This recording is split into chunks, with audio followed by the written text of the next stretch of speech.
Good morning, good morning, good morning, world. Good morning, Atlanta. Good morning, Southeast, East Coast, West Coast, wherever you are. It's been a long time since I get the daily huddle going, and this is so exciting. Sorrel, Gio, I have a question for you, Sorrel. make it funny, okay? What do you call a guy who's really loud? Big mouth, Mike. Mike. Mike. You get it? You get it?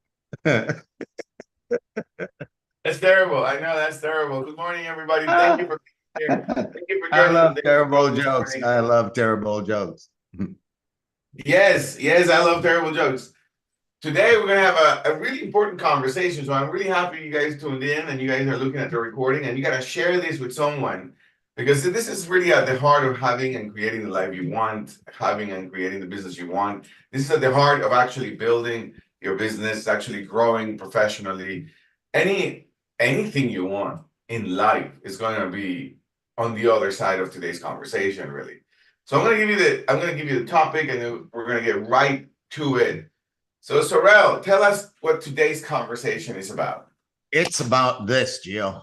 If you've ever felt a little bit queasy inside, like uneasy, you probably have conversation you haven't been having. So today's topic is the hidden costs of avoiding difficult conversations in life.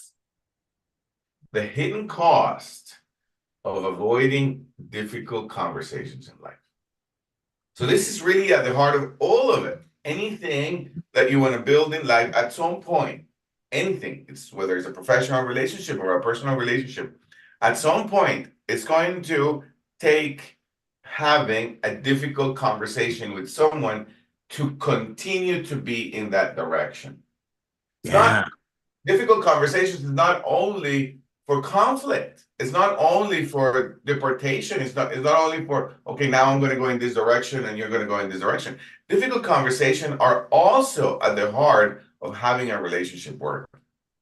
And Yeah. since everything is a relationship, everything is, if you allow yourself to look at your life, at the map of your life, and you see what you're trying to build, whether it is a business, whether it's your career, or whether it's a relationship, everything is built on relationships. Everything.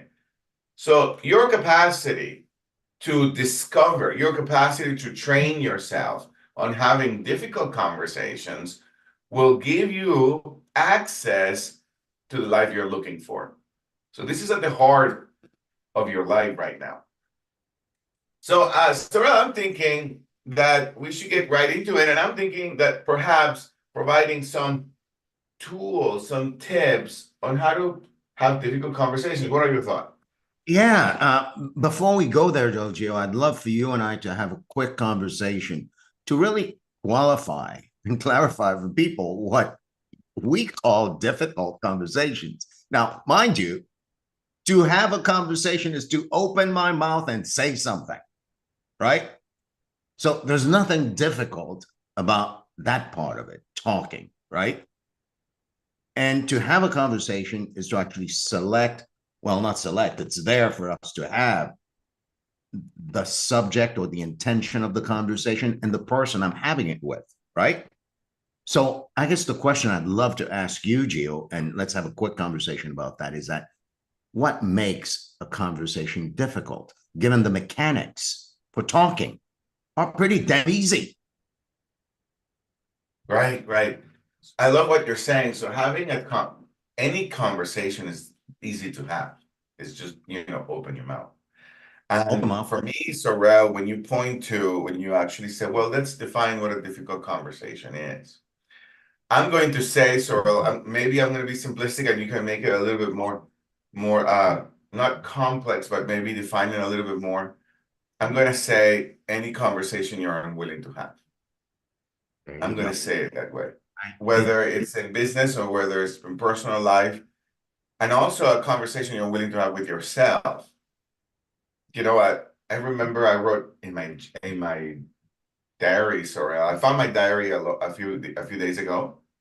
of something I wrote a number of years ago. And it said, the subject line was, if you think you're so smart, because I know you are, this was a letter to myself. Why does your life looks the same way in the last 5 years? You've got to do something different. It was a difficult conversation that I was having with myself. Yeah. And I remembered, I was like, wow, it was real. I needed to have a conversation with myself. If I'm saying I'm so smart and I'm so charming and I'm so intelligent and I'm so hard work and I worked so hard, why is it that my life looks the same way in the last 5 years? What is going on? It's a Yeah. difficult conversation I needed to have with myself. Yeah. So I like the way you boil it down, Gio. A difficult conversation is a conversation I'm unwilling to have. And as we peel the onion, right? The question that's right there for me again is, so why am I unwilling to have some conversations? So I'll say for myself, I'm unwilling to have some conversations because I'm afraid of what the consequences of having that conversation will be for me in that relationship. And as I'm sitting here saying, so what is it I'm afraid of? I'm really afraid of the thoughts I have in my head about the conversation. Because more often than not, I'll take this conversation, okay?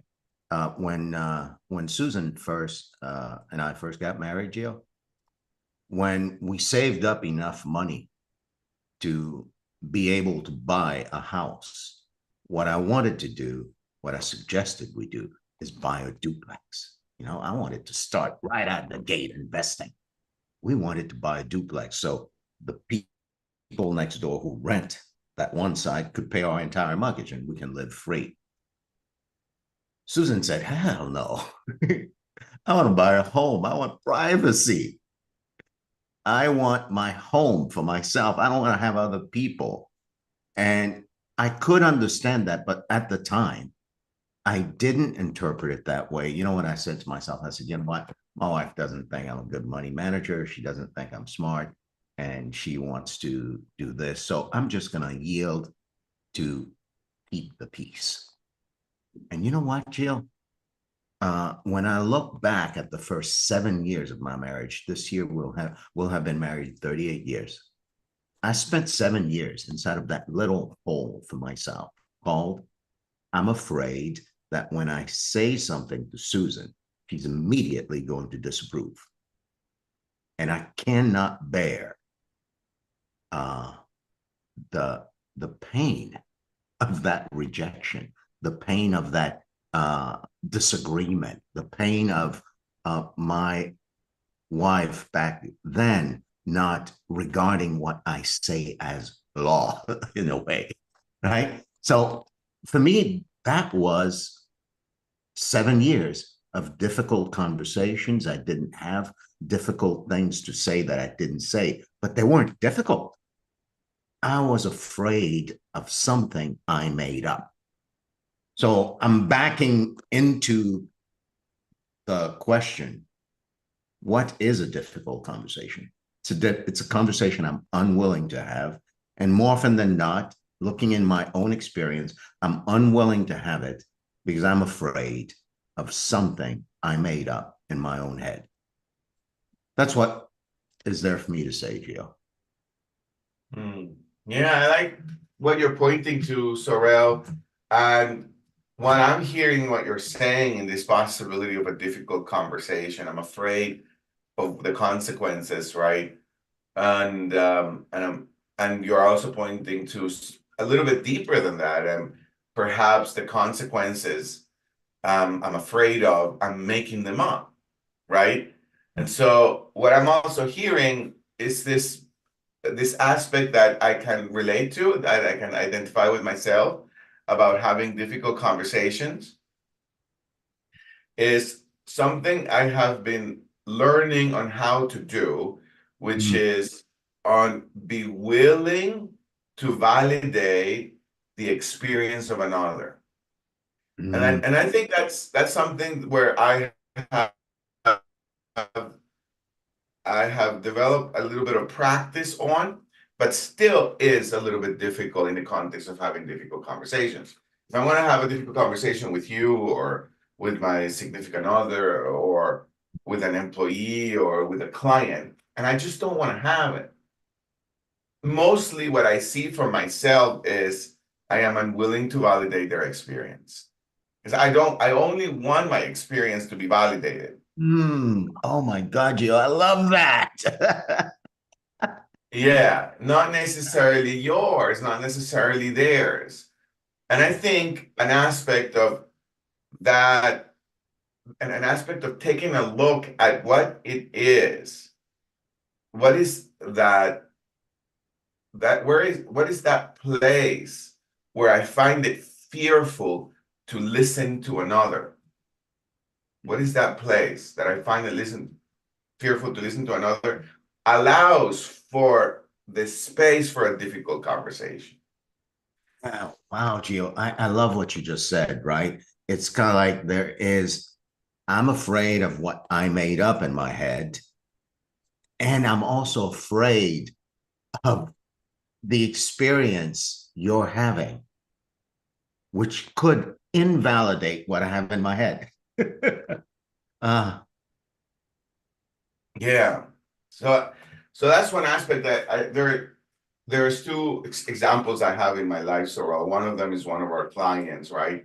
And one of our clients said to us, I'm not, it wasn't saying to us, but their team was saying to us, I'm not sure we want to work with you and with you guys. And I knew I needed to speak with that person. I knew I needed to create a space where I can hear what she needed to say, that she couldn't align, that she couldn't see a future of us working together. She couldn't really see how what the service we provide actually impacts the team in the manner in she was. I needed to create that space to hear it, you know, and it was kind of a difficult conversation, or at least it occurred to me as a difficult conversation. And yeah. then when we provide the space and we do the tactful follow up for the opportunity of creating that, so that that person doesn't feel that they have to defend themselves, et cetera, then I discover what you're saying, Sorrel. Then I got to discover that I was making it all up, that we couldn't work in the same direction at that moment because of completely different reasons that I was making up. And I was unwilling to develop a relationship with that person. Also, in my personal life, a difficult conversation with my significant other, we kind of reached this place, this limit of our relationship. And I was thinking, I think I would rather survive for the next 10 years, my relationship, than have a difficult conversation. I rather distance myself. I rather get really busy with work. I rather just pay attention to my children. I rather do anything but to have a difficult conversation. And then in my case, given the community I have and given having you in my life, and I was able to see what was the predictable future of doing that, of taking that on. I was able to see that, and I saw a burning building. I saw the destruction of my life as I have built it. So I thought it's important to create a space for a difficult conversation. it And it's important to validate my experience, but also her experience. It's yeah. critical to hear everything the person needs to say. So I came up with this, and so that really supported us. That really gave us the opportunity of a new direction, opportunity of friendship, opportunity of everything anybody wants in a relationship was only available on the other side of listening to another, the complete experience. And in this case, with the business we're in, it built the business, we continue the relationship, we strengthen the relationship. There's nothing more juicy than to work with people you love. And there's nothing more effective at creating love and relationship than having what you and I mean all of us, right, would call difficult conversations. Like maybe, Gio, difficult conversations are the direct access to loving relationships. The Absolutely. possibility, Yeah. right? Right, right. Yeah. So I say, Sorel, that although we're talking on what's possible on the other side of difficult conversations, and I really want to build the possibility of all of us in this call, and if you're listening, discovering, creating a space for yourself in the future where the life you want is on the other side of difficult conversations. Now, Sorel, I know this is going to be a very ambitious thing to say, Sorel, but I want to take 6 minutes or less to leave one or two tips on how to do that, Sorel.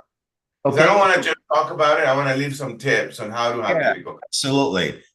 Do that, and then we'll come back and wrap up with kind of an encapsulation of the nature of difficult conversations and what makes them difficult, which would still, unless you really confront that, would leave you in a place where you're unable to even implement the tips. Yes, absolutely. Yeah. So the first step is I'm willing to leave this conversation without leaving some tips. The first step to have a difficult conversation is to have clear for yourself what is your intention in that relationship. That's the first aspect. The first aspect, you can't do anything else. Otherwise, the difficult conversation will become into a conflict and then eventually a lawsuit and whoever that, a divorce or a just downright fight, right? So the first aspect and the most important aspect is to have for yourself, have for yourself, be clear on what is your intention in that relationship. That's the first aspect. So if I'm going to have a difficult conversation with Michelle or with Ingrid, right, or with Kurt, I need to think of myself, well, what is my intention in this relationship? So that I can have it clear for myself and my brain that what I want to do here is to strengthen my relationship with Michelle. That's my intention here. So I gotta be 100% responsible for my intention in the possibility of this relationship. And I gotta lay it out. I gotta be a little poetic and a little artistic. My intention here is to strengthen my relationship with Michelle in such a way that we are, no matter the outcome of this conversation, we're friends for a lifetime.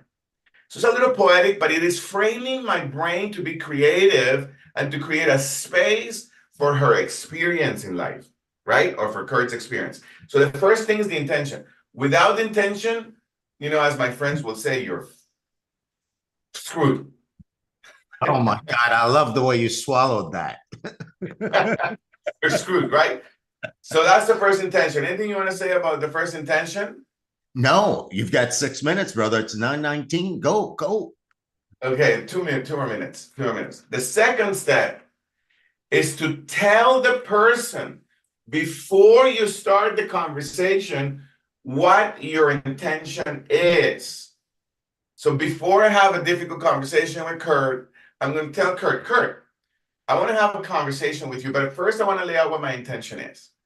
And so then Kurt hears my intention, and that intention will enroll him in such a way, even though he's upset at me, even though I have made drop the ball, or even though we see completely different directions, even though he's like this about it, he will get, oh, here's his intention in this conversation.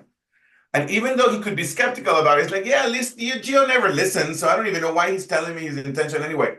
Even though he could have all those experiences, they're all valid, his brain will hear the possibility of the intention. And then I'll get an agreement from Kurt. So I said, so that's my intention. Would you be okay with having that intention be in the background of our conversation? And for the most part, 9 out of 10 people, of course, they will say yes. If they say no, then it might not be the right time to have that conversation. If they say, no, I really don't want the intention of strengthening our relationship because you're a jerk. Okay, got it. Okay, well, let me visit this conversation again. Let me catch you in a different time because the intention is the most important thing to fulfill. So that's the step number two. Step number two. Now, the step number 3, and I'm going to stop on this one, and this is going to be a classic list. Don't listen that way because it won't make any difference. Step number 3, and this is a critical one. Seek first to understand before being understood. Another way of saying that is seek first to understand their world, their experience, their emotion. Now, when you understand somebody, you don't have to excuse them, you don't have to validate them, you don't have to agree with them, but you can understand their experience. You got to seek to understand the entire world. Once that person feels gotten, once that person feels that you heard them, then you can create anything. But because people are willing to do a lot when they feel heard. So I'm going to stop those 3, Sorel. I know there's a lot more, but I wanted to stop there. Theo, I feel a little bit like left with 2 more that are supposed to be said, and you're not saying them. You have to say them in 30 seconds, Sorel, because I want to hear what people are getting and all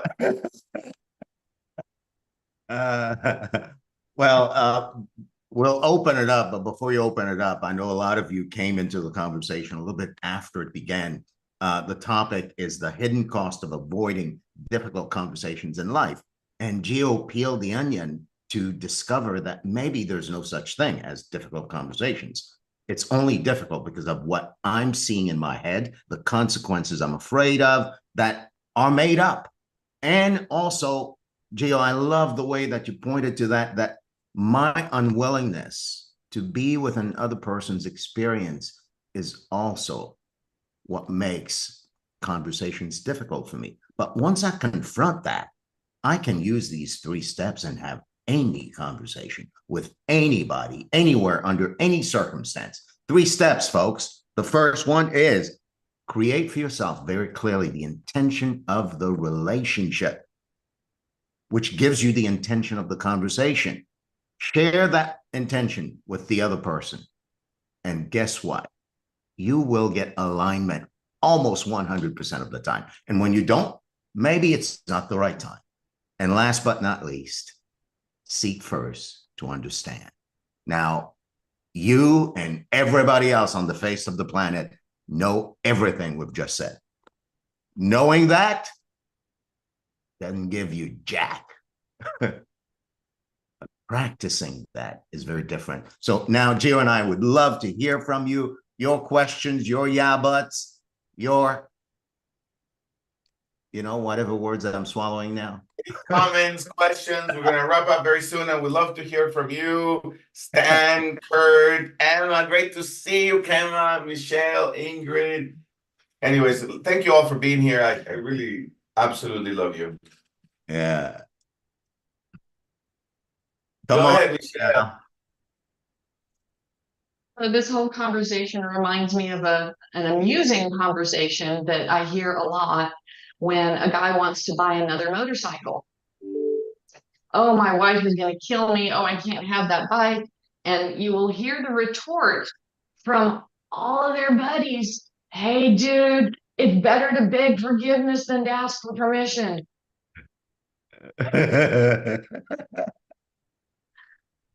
And so you always hear that, but that's that difficult conversation that they're avoiding because they don't want to hear the word no and feel like the child that is being told they can't have something. So real, Michelle, so real. So, the other thing that you're revealing that I think is critical is for me and you, others, whatever the relationship is, business, to actually spot what you're making up to be a difficult conversation, and you'll have that feeling on the inside that says, I don't want to hear that, no. And you'll hear familiar phrases in your head. Better to ask for forgiveness than to ask for permission. Those are all signs that I am avoiding a difficult conversation. And man, Gio, we didn't touch much on the hidden costs of avoiding those conversations. Michelle, what would you say for you is the cost of not having a difficult conversation? Well, I think Gio touched on it, divorce. If you continue along the road that you're on, you're not going to be in alignment with your partner, and you're going to be seeing a divergence, and you're going to be doing things that they really don't like. They're going to be doing things that you really don't like. And you're going to lose touch, and those daily conversations are going to be missed. Yeah, I think one of the things that I like about what you're pointing to, Michelle, and your question, Sorrel, is that right now, currently in society, there's not a lot of good attention or good trainings on how to communicate effectively at home. And maybe there's some training at work, I suppose. But for the most part, people, what I notice is that they feel more comfortable giving up on relationships than having difficult conversations. So they're like, oh, and then they throw things like, well, we're not vibing together, we don't see eye to eye, or the classical, well, this is toxic, or a lot of things. People are kind of throwing things to actually avoid discovering for themselves how to have difficult conversation. Or another way of saying it, like the way you're pointing to, Sorrel, how to actually validate somebody else's experience. And I can't quite keep giving up on every single relationship that don't see eye to eye with me, because at least for what I have discovered for myself, Michelle and Sorrel, every person I know at some point doesn't validate my experience or doesn't see my point of view. So if I don't learn, discover, train myself on how to validate somebody else's experience of life, point of view, then I'm going to find my life to become smaller and smaller and smaller and smaller. Then my community becomes smaller and smaller. And what I can say for myself is that the strongest relationships I have are the ones where we both have learned to overcome difficult moments, difficult conversations. And they become the strongest relationships. And so I'm really advocating for all of us to look at your life and look where a relationship you're avoiding, a conversation where you're avoiding, set for yourself a real intention for the opportunity of that relationship and go for it. And lead that conversation, lead that person in learning, discovering how to discover how to have a difficult conversation. Because like you said, Sorrel, this is critical. Knowing about these 3 steps, seeking first to understand and then to be understood. Knowing those things makes very little difference to my life. But it is the practice of looking right now. Who in my life I'm not getting along well? Who do I have a conflict with? Who am I avoiding? Who am I about to literally, distance myself from? And let's go have a difficult conversation with that person with a real intention, with a loving, intimate intention. And man, that's a different life, and I want that for all of you. I think we may have space for one more. Who else wants to say anything about not having difficult conversations and the impact you? Grand Rising, everyone. Grand Rising, Mountain Dream, Sister Rashida. Blessings. I've been listening to both of y'all going like, okay, where I stand? But what brought me into opening my mind is that the difficult conversation that I have to confront was 2.5 years ago, when my former boyfriend was on coma, on bed for 30 days. At the 25 days and he is in coma, the doctor approached me and he says, are you next of kin? I said, no, I'm just his girlfriend. And was the most difficult conversation I ever encountered at the time I was 60 years old. Trust me, guys, when the doctor approached me and said, okay, we planning to see if the family will make up their mind to pull the plug. I said, what plug? The plug from the electric car, maybe, but you are not going to pull the plug from this living being. He's living, his vital sign and everything. But the conversation was difficult because his brother was giving me the baton to able to make up my mind, to able to see if we will pull the plug. I said, no, I'm not going to pull the plug. And the doctor, the question he asked me says, why not? I says, you tell me why you want to pull the plug. And today, 2.5 years later, he is walking, jumping, doing yoga, and doing everything. So that for me, that was the most difficult conversation I ever encountered in life. Thank you very much, guys, for the topic. Thank you. Rashida, thank you for bringing that up. You're bringing up a cost of not having a difficult conversation and tying it to a matter of life or death. Now, I'll stand on your shoulders and say to every one of you, if you think it's not a matter of life or death, maybe you're mistaken. Not having a difficult conversation in a relationship is literally condemning yourself and the other human being to be walking dead. Wow, that really hit me, Rashida. Thank you. Michelle, you'll be the last one. Okay. Grand Rising, Grand Rising. Mike, I have a question. I'm wondering, is it sometimes best not to have a difficult conversation, awkward conversation, to preserve your sanity and just walk away and just choose, well, I'm going to choose not to have a relationship with this person, and that's that. Could that be a healthy choice? I don't know whether the choice is healthy or not, but I'm just going to give you my take. And Gio, I'd love to hear your take. There's such a thing as being a little crazy. And then I've been a little crazy for so long that a little crazy is just my normal state. And in that normal state, there's nothing at stake for me really in that relationship. I'd rather just let it go instead of suffering the pain of really validating another person's experience. I'd rather let it go instead of suffering the pain of my own consequences that I make up in my head. So on my end, Michelle, I'm not telling you what to do in any relationship. I'm just telling you my take on it. Every time I err on the side of having a difficult conversation, I end up in a better, more fulfilling relationship with that individual, even if I'm not with them anymore.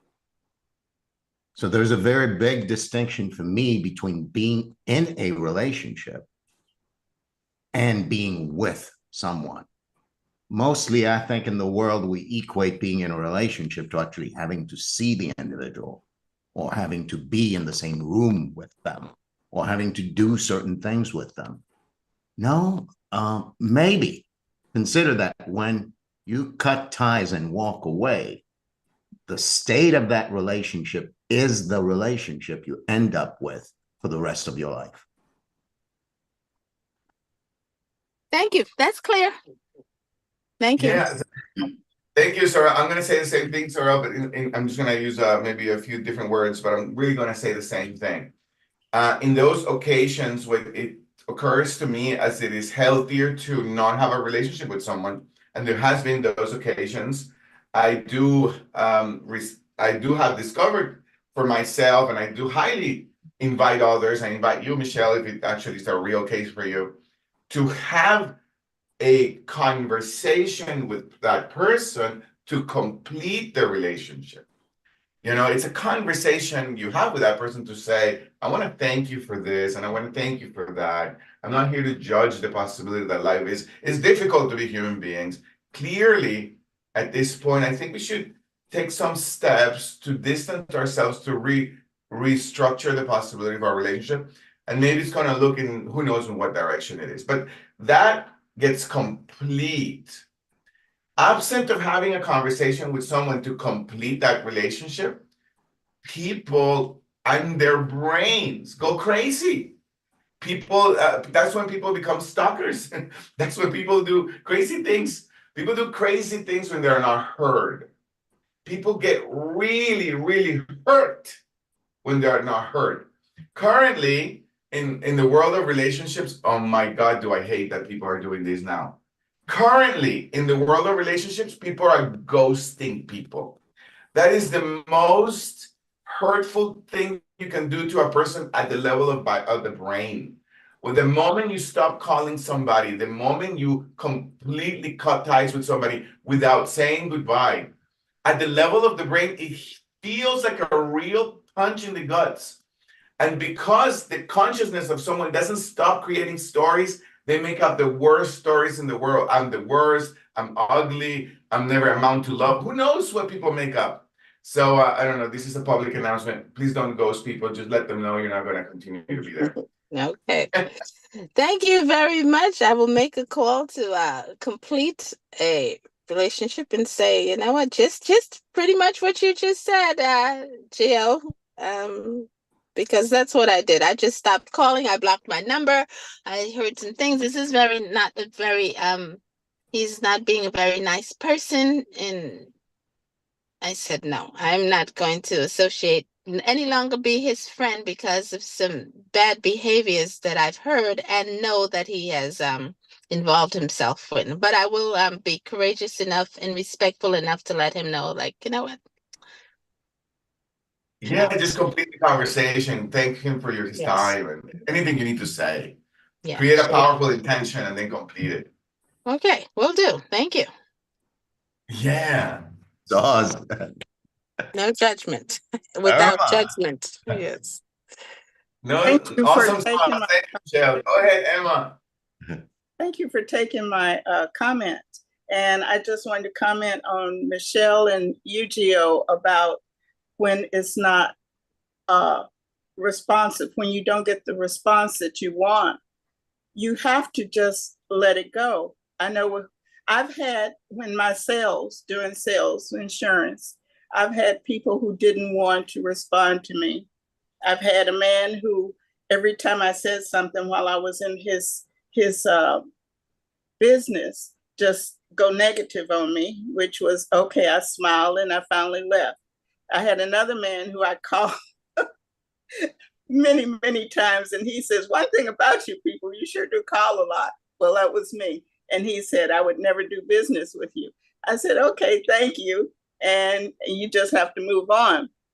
But the worst one I think I've ever had were my siblings, who decided that they didn't want to have anything else to do with me. And I called them to try to make peace, but they wouldn't even answer my calls. So I had to let it go. And for the peace myself, to keep myself mentally happy, to healthy, I had to just, okay, that's the way they want it. Go on with your life and live a happy life. And maybe if they come back, okay, but if they don't, live with the fact that you may go to your grave and you may never talk to them again, and be happy with it. Yeah. Can I say something, Soraya? Yeah. Well, Irma, thank you for being so vulnerable and so real and actually bringing your life to the opportunity of this conversation. And I acknowledge you for actually calling your siblings and trying to find that place of peace. And then sometimes we don't get that phone call back, and that hurts, and it's a real difficult space to deal with, right? So really, thank you. And I'm gonna say what my mentor told me, Irma, and two things I'm gonna say what my mentor told me when I found myself in those situations. He said, the people that you don't give up on are the people who are going to teach you the most, right? So since the siblings don't give up, don't give up, right? And the second one, in the context of the intention you're in, love, happiness, intimacy, don't give up on love, happiness, and intimacy. And the second one is that my mentor told me is to write a letter. Because the letter will give me a lot of peace of mind, a loving letter for the opportunity of that relationship. And then you send it to them, and then you continue to write letters. They don't have to write you back. However, you're leaving a seed for the possibility that forgiveness is. You're leaving a seed for the possibility that love is. And sometimes it's very difficult for people to grow in that seed. But if you don't do it, who else is going to do it? You know, I'm certainly not going to write them a love letter. You know what I mean? So anyway, I wanted to say that. And okay, that's it, Terrell. Oh, Irma, Michelle, Rashida, thank you for creating the richness of this conversation. So today's topic is the hidden costs of avoiding difficult conversations in life. And though we didn't say them explicitly, we are going to say them now. The 8 tenets of the Daily Huddle are the hidden costs of not having difficult conversations. See, difficult conversations are your access to love. Difficult conversations are your access to laughter in the relationships you're in. So laugh. And if you're not laughing, there's a difficult conversation to have. Difficult conversations are your access to less stress in your life. Can you imagine, how much brain power it takes to deal with the thoughts I am making up, you're making up about the people you're not having difficult conversations with? So stress less. How? Have a difficult conversation. Difficult conversations will keep you from sitting on the couch eating bonbons. When I'm not having a difficult conversation, the best way to soothe myself is to have some chocolate. Have a difficult conversation and you will eat mostly plant-based, I guarantee you. You'll be snacking on carrots and celery while you're having a difficult conversation. And when you have difficult conversations, you'll sleep. You'll sleep better. You'll be more generous. You'll give. You'll even go out and take a walk. You'll move your body. And if you're not having difficult conversations, you'll know how to check yourself. You'll feel that feeling inside. You'll feel that twinge when you see that person, that employee, and you'll know it's my turn to have a difficult conversation. So go forth. Do like Gio says. Don't give up on anyone. Certainly don't give up on difficult conversations. I love you. Giovanni loves you 10 million times more. This is your Daily Huddle. Love you. Have a great day. One love, guys. One love. I love Miss Rashida. Always. Thank Have you, a great Gio. day on purpose. This was an awesome